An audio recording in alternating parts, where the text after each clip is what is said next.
Hello and welcome, Lynx here, and we continue with Unnatural Urges from ebi-hime. In case you're interested, the game is free, it's on itch.io, link in the description as per usual. Well, unless you want to hear my voice, then stay around. Let us continue this quite interesting story with an Oni Girl and a very sickly man who found her. And, well, I mean, for a lack of better word, adopted her, I'm guessing? At least he got her into her own household, so we'll see if we can consider it sort of adoption. Anyway, Masaomi woke up early the following morning, despite the furor which had unfolded the night prior. Also, this is a night recording. It's been a moment. It was Masaomi's custom to wake early. Fo had no job to attend, nor any particular responsibilities. He always found himself awaking with the chirping of the birds. I mean, sounds like someone who's on retirement, basically. He had been like this from a young age, ever since he was a boy. It was a habit he could not shake, even now. I wish I was able to have a habit like that. Perhaps the subconscious desire to enjoy every single second of life available had been ingrained to him, after suffering from endless illnesses in his youth. He wanted to appreciate his life as much as he could, for it was no longer true. He supposed that he was devoid of all responsibilities. Now, he had Rinka to worry about. Rinka was lying on the spare futon beside him, wearing an oversized yukata of Masaomi's. Her left arm was flung out at an awkward angle, while her right was crunched up against her chest, her clothes obscured by the fabric of her sleeves. In slumber, Rinka looked like an ordinary girl, were it not for the horns which protruded from her scalp. Even more arresting than her golden hair, Masaomi would have taken her to be an ordinary child, just like any other. It seemed ludicrous to Masaomi as he observed the sleeping Rinka that Kaoruko had taken against her so bitterly, especially when Kaoruko was pregnant herself. I mean, it's pretty much 2 points of view, so I understand her, in a way. Masaomi did not think Kaoruko a cruel woman. She had done a lot for him, more than she needed to, but he was starting to wonder whether she was awfully close-minded. Masaomi hoped the other villagers would be more understanding, but he had little hope. I would be close-minded myself, to be honest. Would I let someone I don't know at all into my own household? Absolutely not. People could be cruel, but at least he would be there for Rinka. He just hoped his company would be enough. Masaomi watched Rinka for a few moments more, smiling a little somberly as she slept, her limbs sprawled out. He thought about waking her. It was a pleasantly sunny morning, but the storm from last night had blown over, but decided against it. Rinka still needed time to recuperate. Masaomi decided that his time would be best spent making a start on breakfast. Rinka was so small that Masaomi fancied she needed fattening up a bit. Typical grandparent behavior. Masaomi rose from his futon with some difficulty, reaching for his cane, and padded lopsidedly to the kitchen. Once there, he examined his supplies, and when he did, he sighed. He was running rather low on ingredients, for there was rice. There was always rice. It was a staple, and miso paste and a few basic condiments. He had barely any vegetables, and no meat whatsoever. Masaomi thought Rinka would probably enjoy meat, in part because of her serrated teeth. They seemed designed for slicing through flesh, but she would have to wait for that.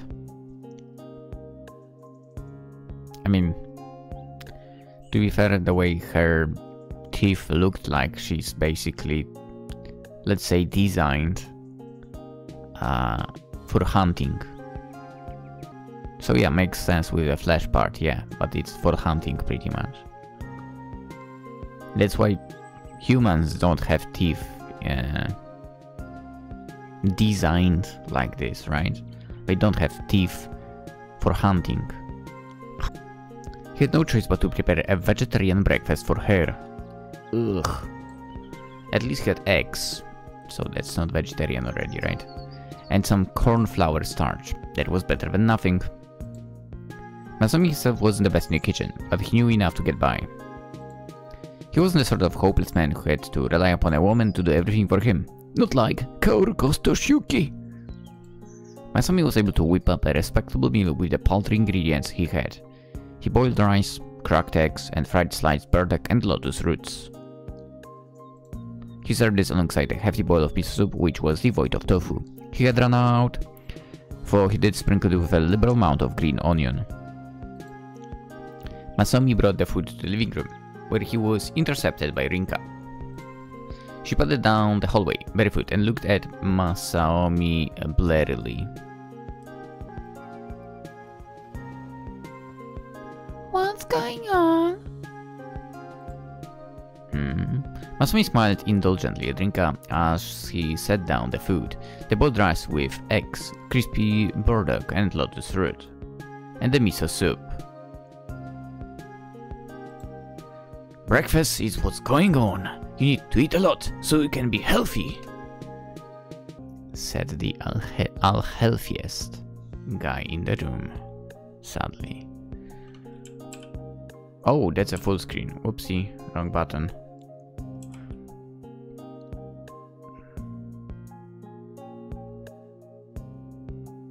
You know what? Is it me? I mean, again, this is probably because I play Genshin.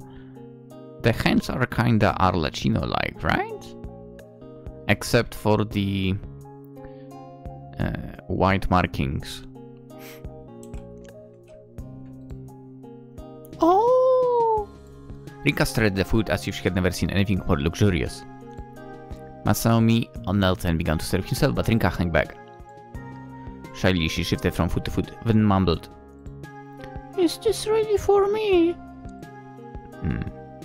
Half of this, yes. I don't know your tastes. I tried to make the miso soup less salty than usual. I probably shouldn't have so much salt anyway. Kaoru always says that it's bad for me, hehe. I usually prefer my eggs a little harder, but I made them in a bit runny today. I think you youngsters prefer it like that. At the very least, I know my nieces do. Nothing can beat Mariko's onsen eggs. What? She's a much better cook than I am, but I helped out often now that I know a few of her secrets. I'm not completely useless in the kitchen. Same. Or at least I hope I'm not. I don't think you're useless. This looks really good. Rinka spoke shyly, softly, as she finally sat down, still scanning her food. Masaomi had taken care to plate it neatly, as for it were a feast fit for a daimyo. I've never eaten food like this before. You haven't? Rinka shook her head. I used to live in the mountains. Or I think I did. I don't remember very much. I don't think I ate food like this for. Mostly I ate meat. Probably raw. So Masaomi's guess had been right. The sharp teeth of hers weren't just for show. And what sort of meat did you eat exactly, huh? Can you remember? Rabbits? Squirrels? Maybe some birds? I'm guessing here. Masaomi hoped that Rinka wouldn't say humans. That would make their future cohabitation rather difficult, but to his relief she didn't. He set her brow furrowed. She said, maybe fish as well, to be fair. I think rabbits and deer. And anything else in the mountains. Deer. Okay. That was something I didn't try, I guess. That's a little bigger. Oh, so you're used to eating game. Is that what it's called? Masaomi nodded. My food will be a bit less hearty than game, but it should be nutritious enough. I hope you like it. I'm sure I will. Thank you. It's no problem. Eat up, now. There is a good girl. We have a busy day ahead of us. Rinka nodded, then reached for her bowl of rice. She dug her clothes into it by passing the chopsticks all together, which made Masaomi stare. Well, I mean, she wouldn't know. Oh, no. We don't eat with our hands here. We don't? Masaomi shook his head, for he smiled as he did, to show he wasn't angry. If anything, he was more bemused. No, with chopsticks. Look, at these two thin pieces of wood I'm holding. You grip them like this. No, this...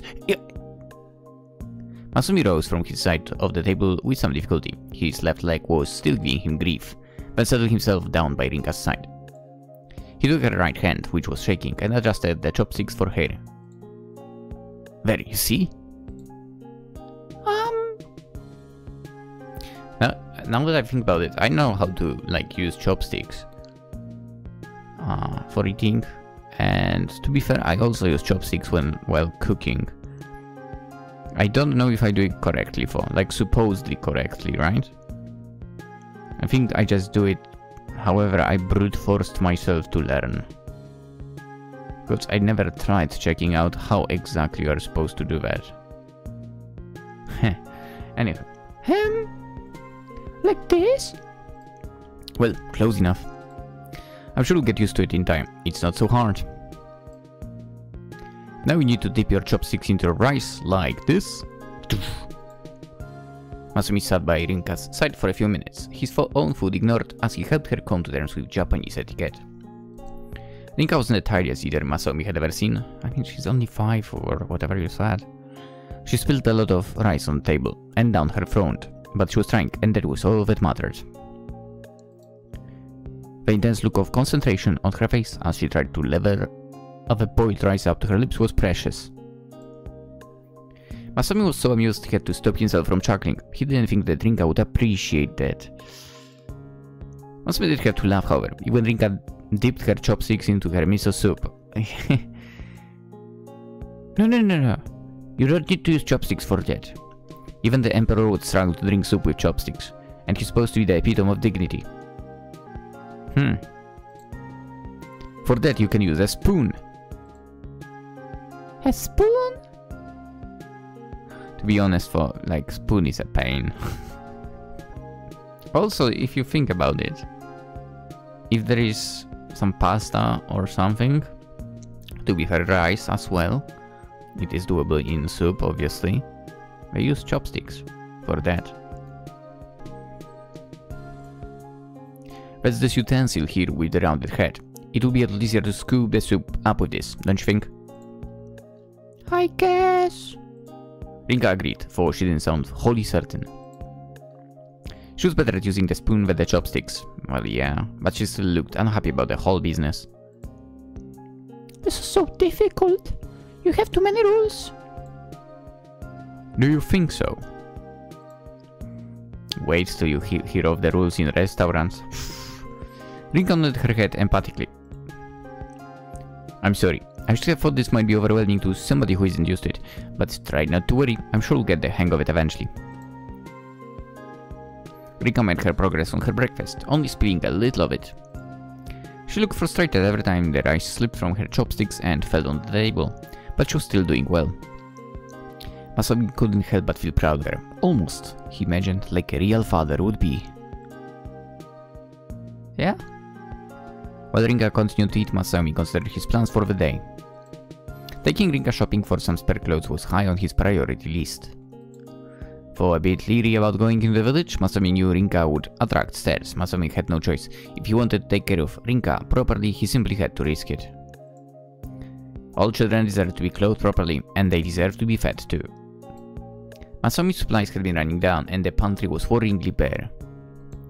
Kaoruko should have gone shopping for him that day. With his game leg, it was difficult for Asane to make a journey into Higashikawa on his own, but Masaomi doubted Kaoruko would be putting in an appearance that day. Kaoruko was a woman of strong principles, and he knew she would never again set foot inside his home. Masaomi would have to manage everything himself.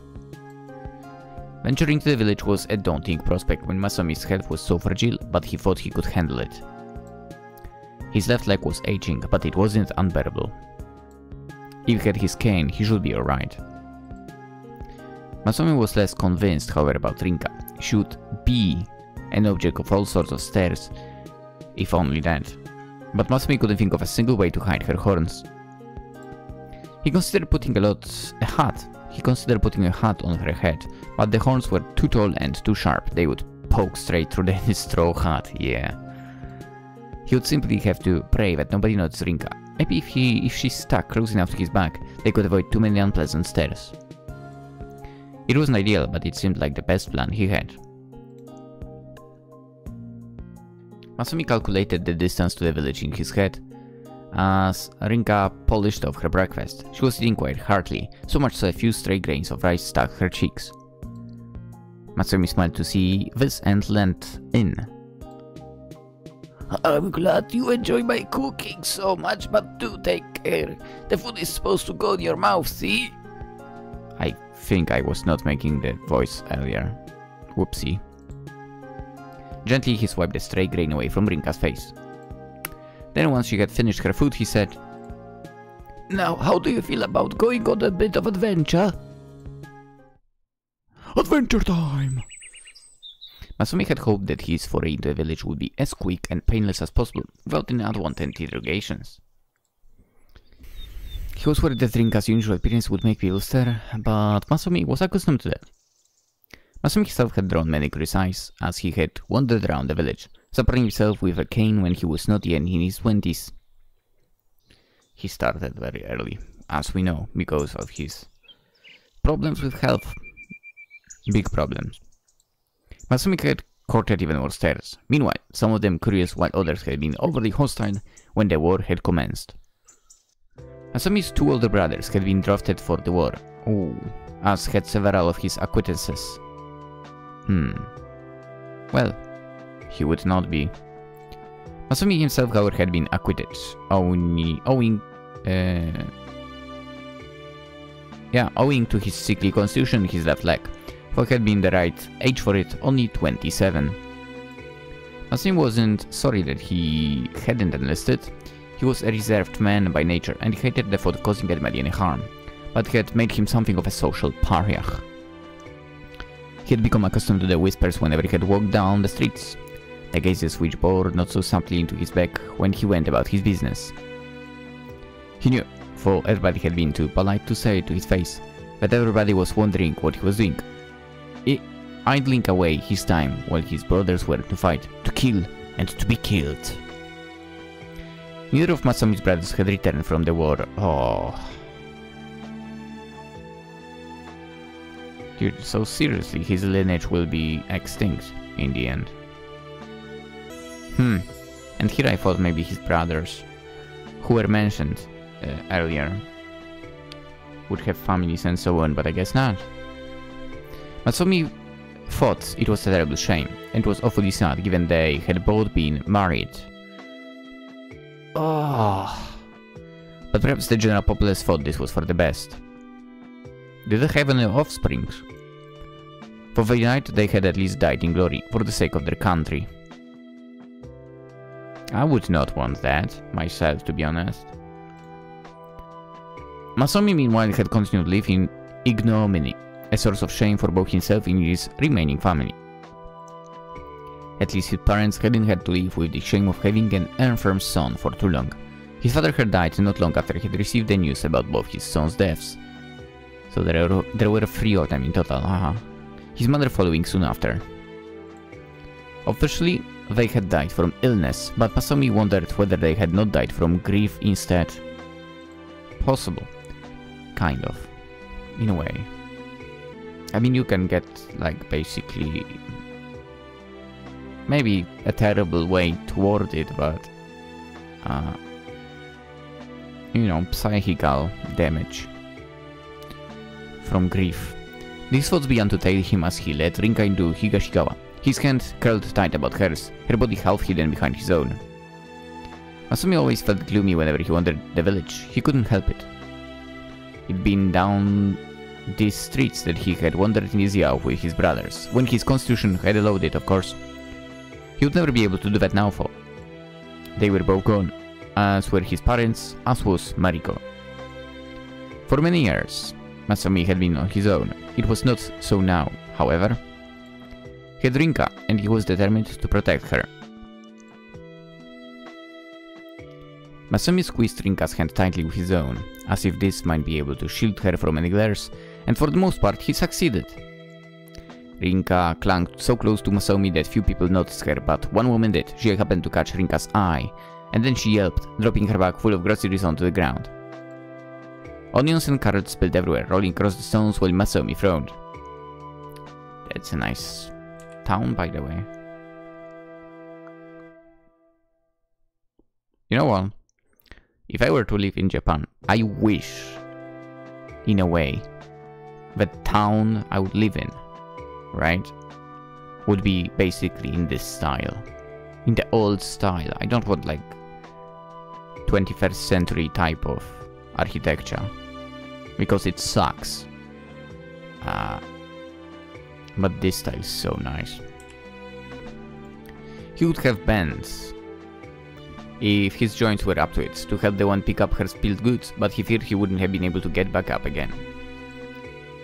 Masaomi still offered to help, however, and offered the woman refused.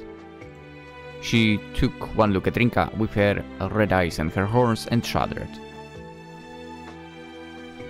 No, thank you. I'm quite alright. You don't need to worry about me. The woman hurriedly gathered her spilled onions, carrots, which she stuffed hastily in her bag. Then she rose to her feet and dashed off. Dang, she might have been faster than the fastest runner of this year. I don't know who was the fastest runner at the time. Pausing only once to glance behind her shoulder at Rinka.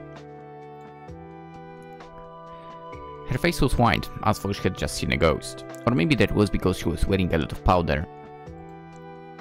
Well, at least she hadn't thrown salt over her shoulder as she departed. Masaomi was finding it increasingly difficult, however, to be optimistic. The textiles shop felt like a long way away, and he was afraid even more people would start staring. His leg, meanwhile, smarted horribly. Rinka gripped Masaomi's hand even more tightly. Masaomi couldn't help but know that she was shaking, and muttered, Did I do something wrong? Of course you didn't, dear. Why didn't one glare at me then? She looked so mad. Maybe she was having a stressful day. Try not to pay it too much heed. But she looked like she really hated me. It was scary. I'm sure she didn't hate you, dear. You've not done anything to deserve being hated. Now, let's try and get you kitted out in some new clothes. Maybe that will cheer you up. Alright. Rinka didn't sound, or indeed look, entirely certain, but she let Masaomi lead her to the textiles shop regardless. Masaomi didn't think about buying Rinka western clothes, blouses, skirts and the like, which were so popular lately. A lot of local children preferred these sorts of clothes, as did many of their mothers. I imagine that's easier to take care of in general. Masaomi's mother wouldn't have been caught dead in a skirt which showed her knees, and Masaomi's wife, Mariko, had been similarly conservative. But Masaomi supposed the times were changing. Haruka was something of an oddity among the young women in Higashikawa, in that she always wore kimonos. Oh, I love kimonos for... It was what she was the most comfortable in, or so she said, and Toshiyuki preferred it too. That didn't change the fact that not even Higashikawa was immune to innovation, however. While Kawan was decidedly more modern, with a much larger variety of shops, some modern stores had begun to pop up in Higashikawa. Over the last decade, shops which sold electrical appliances, CDs, and even heeled shoes. CDs, Japan, year. First released in October 1982. Am I incorrect? Jesus. here comes my terrible memory. Weren't we in 70s in the game? I don't remember. Even heeled shoes. Masaomi always shook his head whenever he saw shoes like that. He found it hard to fathom how anybody walked in them. He didn't understand the latest fashion trends at all, but maybe Rinka would. Don't worry, man. It's the same now. Rinka had been wearing a kimono when Masaomi had found her. However, and she seemed even more baffled by modern conveniences than Masaomi was. She had trailed Masaomi into the kitchen after they had finished eating, and she had seemed a little afraid of the fridge and how it hummed. Masaomi thought it better he buy Rinka a kimono instead. At least she would know how to put that on. Going to the textile shop was something of an ordeal, however. The shopkeeper kept shooting Rinka anxious looks as if she was afraid she might eat her. Not Masaomi supposed that this was exclusive to the textile shop. He was sure he would have the same problems wherever he went. Eventually he was able to buy a few choice pieces for Rinka. She kept her favorite of the kimonos on while Masaomi paid for it, and he departed for the grocers. He was able to buy the produce he needed with minimal fuss, maybe because Rinka had taken to hiding behind his back so nobody noticed her. Once Masaomi had finished, he meant to return home, but something stopped him. A woman was calling him. A woman he recognized. That was Mrs. Miyake, who worked at the butcher's with her husband. Masaomi recognized her at once by her brown hair, which was tied into a sensible bun, and her face, which was plump and surprisingly smooth despite her being only a few years younger than Masaomi.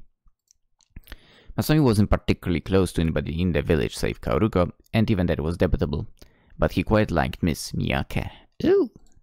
She was a kind of woman who sometimes saved extra beef tendon or tongue for Masaomi, it being one of his favorites. Under normal circumstances, Masaomi would have been pleased to run to Miss Miyake, but these circumstances were anything but. Rinka was still clinging to Masaomi's back, and he was anxious to get them back home without any incident. Masaomi knew that he could hardly ignore Mrs. Miyake, however. Their eyes had met, and she was now making a beeline towards him. Turning away would have been rude. Masaomi forced a smile and said, Hello, Mrs. Miyake. How are you doing today? Oh, I'm doing alright. I can't complain even if my back's been playing me up a bit lately. I suppose it would be unfair of me to complain about that for what with your... Well, you know. Mrs. Miyake glanced pointedly at Masaomi's cane, and he sighed.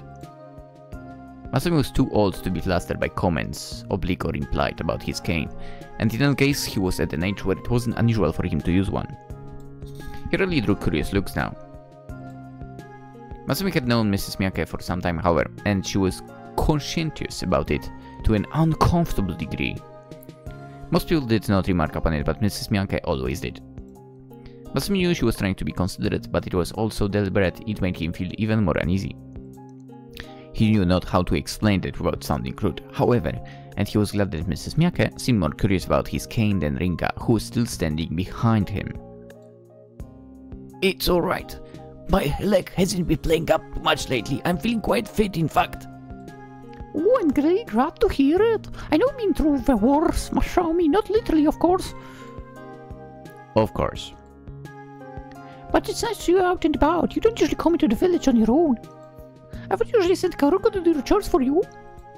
I do, yes, but Kaoruko was otherwise indisposed. Indisposed? Mrs. Miyake frowned. She isn't unwell, is she? Not quiet. There isn't any issues with the baby, are there? Not as far as I'm aware. She was simply busy. I'd take care of my shopping day, and speaking of which, I should be getting back home. Oh, I have some fish here. I need to get it out of the sun. It will spoil otherwise. Oh, yes, Oh, sorry. Wrong voice. I don't know why I said it in her voice, supposed voice. I have some fish here and I need to get out of the sun. It will spoil otherwise. Oh, yeah, of course. I don't want to keep you. I'm just curious. I'll get out of your hair now, but... Oh my! Woohoo! Mrs. Miyake gasped. It was only now that she noticed Rinka, attending her new kimono. Ooh, I want to see it. Who was peering out from behind Masaomi's back. She blinked, then said, Who is this little one, Masaomi? Where did she come from?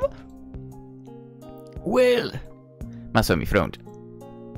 He knew he couldn't tell Mrs. Miyake the truth, that would only startle her, so he instead hastened to tell what he hoped was a convincing lie. It didn't seem like Mrs. Miyake had noticed Rinka's horns just yet, perhaps the situation could still be salvaged. She's, one of my nieces. You know what, it's true, he mentioned that his nieces were... Jesus, my memory is terrible. So there is the lineage continuation. Anyway, I'm looking for, after her for a bit, for my sister-in-law.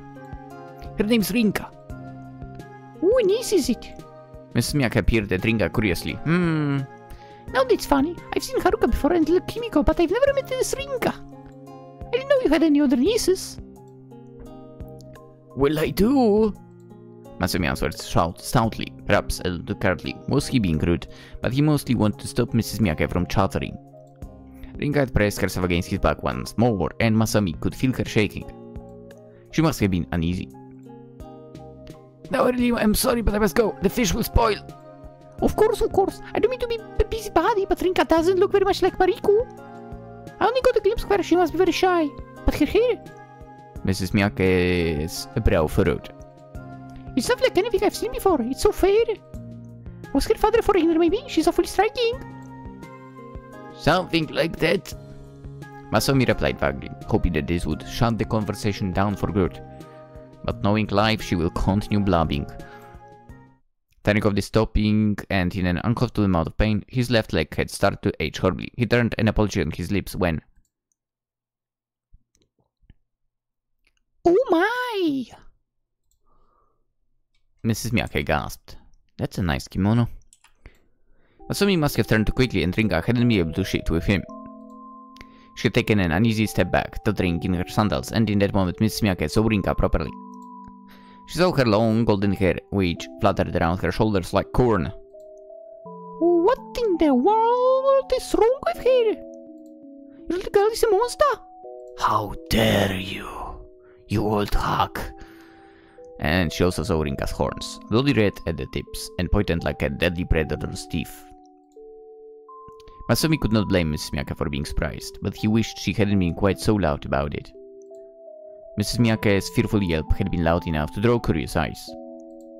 Passers-by, who had been walking along in the springtime sunshine, content chatter to one another paused. Mothers with children halted in their tracks to turn their heads to Rinka's direction, as did a cluster of elderly men who had been talking, their heads bowed by the fishmongers. They all stared, their gazes unfriendly and inhospitable. It was long before the whispers began to break out, and then moments later the jeers. Everybody was looking at Rinka. They were all staring. The young girl's eyes meanwhile were wet with tears. She must have been terrified. For all the people of Higashikawa called Rinka a monster, she seemed far more scared of them than they were of her. Damn! Masaomi cursed under his breath. He was not one given to vulgarities, but for once he couldn't help himself. This was the last thing both he and Rinka needed. His hand curled tightly about Rinka's, hoping to soothe her, but it might have been too late for that. She was shaking. Come on, Rinka. Masaomi spoke to Rinka softly, trying to smile, for it was rather strange. Let's go back home. I think that we've long since outstayed our welcome. Damn. That's crazy. I understand being like that towards Sandman, but not towards a cutie pie like Rinka. Come on. I'm really sorry, Masaomi. Rinka. Masaomi looked at Rinka worriedly. The young girl was sniffling, red eyes welling with tears, bright, wet tears which coursed down her cheeks like rainwater. Rinka had been silent during their journey back home, her sharp teeth working against her lower lip in an attempt not to cry. After returning over and taking solace within Masaomi's spacious living room, Rinka could no longer control herself. Her eyes might have been red, but so were her under eyes. They were flushed from her tears, and her fingers, clenched into fists, were shaking almost as much as her shoulders. I'm really sorry. The little girl apologized once more, in a wavering voice which broke Masaomi's heart. Now, what's all this? Why are you crying so much? And why in the world are you apologizing? Did you do something bad? You know I did something bad. Do I?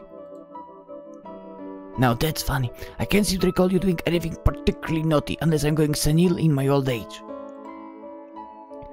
You know what I mean. You got into a lot of trouble because of me. The villagers, they saw me. They were all afraid of me. They all hate me. And if you keep looking after me, they will hate you too. The villagers will be mean to you, and I don't want that. I might be a demon, but you didn't do anything wrong. It's not fair. Masaomi smiled gently, touched by Rinka's slave-righteous burst of anger. It was the first time he had seen the young girl outraged. Rather than a fearsome sight, however, Rinka was instead acting like any other child her age, frustrated by the inflexibility of adults, but utterly powerless to change it. Masaomi could tell that Rinka was not upset on her own behalf.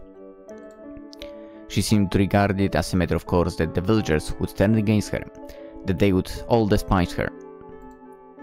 Instead, she was fretting that Masaomi would be tarred by association, that the villagers would revile him for daring to look after a demon. Rinka seemed to consider it her fault that Masaomi had been targeted, but this was a burden too heavy for a child to bear. Masaomi didn't want Rinka to be responsible for the attitudes of the villagers. Their silly, superstitious beliefs were wholly outside of her control, and that was that Masaomi was determined to tell her. I understand now. I thought the way the villagers carried on would hurt you, but to worry so much about me. That's very sweet. Masaomi rested his palm on top Rinka's fair hair and gave her head what he hoped was a reassuring ruffle. But I'm afraid the worry is wasted on me. I don't think I need it. I'm old enough to withstand a few malicious whispers and some unpleasant stares. I've dealt with much worse, much worse in my time, so please don't fret. I'm the adult in this situation. It's my job to look after you, not the other way around. Now, look here. Nothing that happened today is your fault. You didn't do anything wrong, so there is no need for you to apologize. Even though I caused you so many problems. You didn't cause any problems. You aren't the one who started making a scene, are you? You didn't make so much as a peep. Everybody else was acting silly. They were all making far too much of a fuss. They made a fuss because I'm different, for. And that's not them, not you. You can't help what you are, so it would be silly to hate you for it. I can't speak for the other villagers, but I think they're being awfully close-minded, especially given we live in the 20th century. It isn't the Meiji era anymore. They're being awfully unfair, but that isn't your fault. None of this is. But what if you start hating me eventually? What? Masaomi's eyes widened. So did mine. He frowned, his hand resting on the crown of Rinka's head, and said, Why do you think I'd do something like that? Do you really have so little faith in me? No, that's not it. I think you're a really nice person. I don't think you want to hate me, but what if you can't help yourself? Other people might be mean to you because of me. They might leave you, like your mate. Wouldn't you hate me then? My. Masaomi smiled gently, brushing a few stray tears from Rinka's cheeks, and then said, You're being very insistent about this. It almost sounds like you want me to hate you, so I'll cast you outside. Wouldn't it be easier for you? Then you wouldn't have to take care of... Then you wouldn't have to take care of me, and people wouldn't avoid you either. Maybe your mate would come back to you. You wouldn't have to be alone. That's very considerate, dear bud. I am not alone. I have you. Rinka gasped. Her red eyes widened, yet more tears bedding upon her lower lashes. In the spotty sunlight which filtered in through the windows, her tears seemed to glow just like liquid gold. She bowed her head, then her voice even louder than before. Masaomi! Rinka threw herself upon her new guardian, winding her skinny arms about his back in a tight warm hug. Nice. For his trip into the village had been nothing short of disastrous, the rest of Masaomi's week went by in a relatively uneventful manner. He stayed indoors with Rinka, preparing her simple meals and tucking her into bed at night.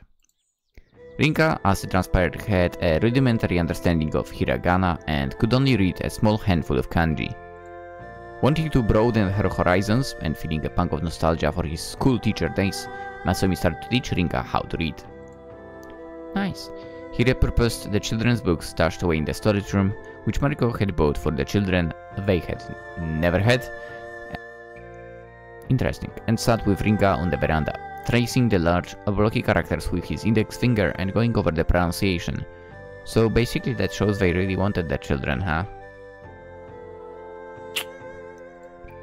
Rinka was a patient child, and she listened to Masaomi attentively. She never pulled silly faces, as the older children might have, or complained about being bored. She was an avid scholar, for even she could start to tire of looking through kanji all day. Understandable. When Masaomi saw that Rinka's attention was flagging, he would suggest that they take a turn around the garden. Yeah? Rinka always perked up at this suggestion. She adored the garden and would stare with wide, curious eyes at all of the flora that Masaomi pointed out. Masaomi was unsure whether she had fallen a foal of a wild animal in his expansive garden. How else would she have received these scars? But if she had, it wasn't enough to quell Rinka's adventurous spirit. Oh yeah, we don't know about that, huh? Maybe there is a story to that. Rinka liked sitting indoors with Masaomi well enough, and she especially liked sitting on the veranda, but she enjoyed exploring the garden even more. Masaomi tried to spend as much time with Rinka as he could, which wasn't particularly difficult. As an old man with no surviving family, he had precious few demands upon his time. Before Rinka had come into his life, Masaomi had whiled away his days in a leisurely fashion, reading books, dabbling with poetry, dashing off letters to old acquaintances who lived further afield than his aching joints and game like allowed him to travel. Masaomi's only real companion during these days had been Kaoruko, but she hadn't stopped by since Rinka's arrival. I wonder if I will run into her again, at some point. Masaomi missed Kaoruko's cooking, which had been far superior to his own, and he missed having another adult about the house with whom he could converse. He'd especially like to hear Kaoruko's accounts of her sister's children and of her own pregnancy, but he didn't necessarily miss her brusque attitude. For such a young woman, she had been only 26. Kaoruko was awfully standoffish. The house wasn't as tidy as it had been with Kaoruko around, but Masaomi thought that a small price to pay for Rinka's happiness. Kaoruko had not, in any case, been a constant companion, not like Rinka was. Kaoruko had always returned to her own home at the close of her day, but Rinka never did. Her home was with Masaomi, and he was more than happy to accommodate her. The time passed slowly and peaceably, with little of note occurring. Masaomi was getting along just fine with Rinka, and he did rather enjoy seeing her progress as she stumbled her way through the stack of children's books he had to hand. The only occasions Masaomi was bidden to leave Rinka was when he went into the village to purchase rice and soy sauce and tea leaves. Masaomi didn't go into the village often, however. The other villagers now gave him a wide berth, and the shopkeepers who had once been friendly were curt and blunt when dealing with him. Masaomi didn't appreciate being made to feel like a leper, for he supposed it was something you should have happened regardless as he grew older. Most other people were made to feel like burdens in their twilight years, whether they housed demonic children or not. This change in attitude did bother Masaomi somewhat, but it was the sort of bother he could easily brush aside. He was too old to care overly much about what people thought of him. Masaomi had to limit his trips to the village for another, rather more practical reason beyond whispered rumors and hurt feelings. His joints did not age as much as they had in the early spring, but they were still giving him some difficulties. He didn't want to risk making too many long journeys, not when his body felt the strain of it for days after. It would have been easier to make the trip into Higashikawa if he could drive, but Masaomi had never learned. Ooh, he feared the strain would be too much on his leg, and his arms had also begun to shake.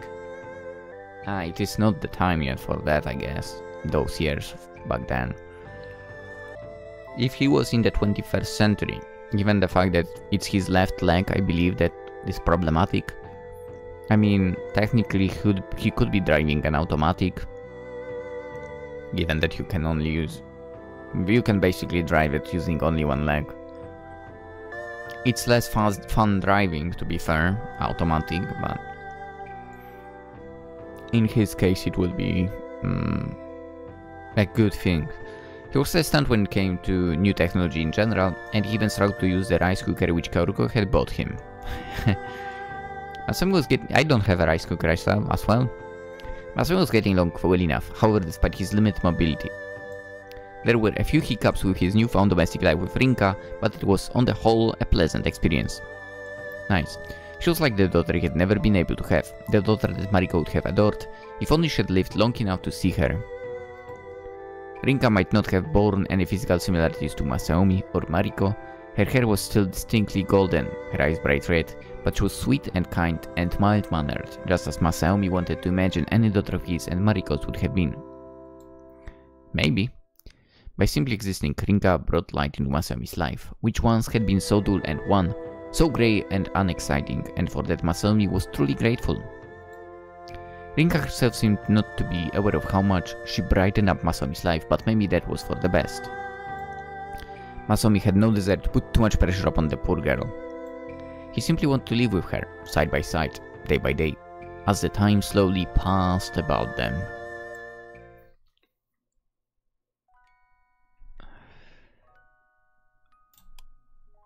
Okay, this is where we end the episode. We are going to have a look at Rinka's perspective in the next one, which I might also record over the next night. Who knows? On the Sunday night? Yeah. We'll see. We will see. Anywho, that was super interesting. I mean, to be quite fair, I think still, again, we have to move back in time, kind of thinking about the people living in Higashikawa. But I think we could assume in a way that back then, especially the older generation, would be very superstitious. I'm kind of worried we should basically steel ourselves for the worst outcome, and for what all the villagers or townspeople, I'm not sure if it's a town or a village, probably more of a town, to be honest. So what all of the townspeople might try to do, I'm kind of worried about that, to be honest. Like, I would not want to see an attack on our household, basically, because she's an Oni. Listen, I know that ebi-hime is capable of trying to create something like that, so that's why I'm also worried, okay? We'll see how it goes. We will see how it goes for. Alright, tomorrow, Rinka's perspective. Hope to see you there. For now, you know, the usual, consider liking the video, subscribe, and so on. Always appreciated. Most importantly, hope you all have a wonderful day. Bye bye.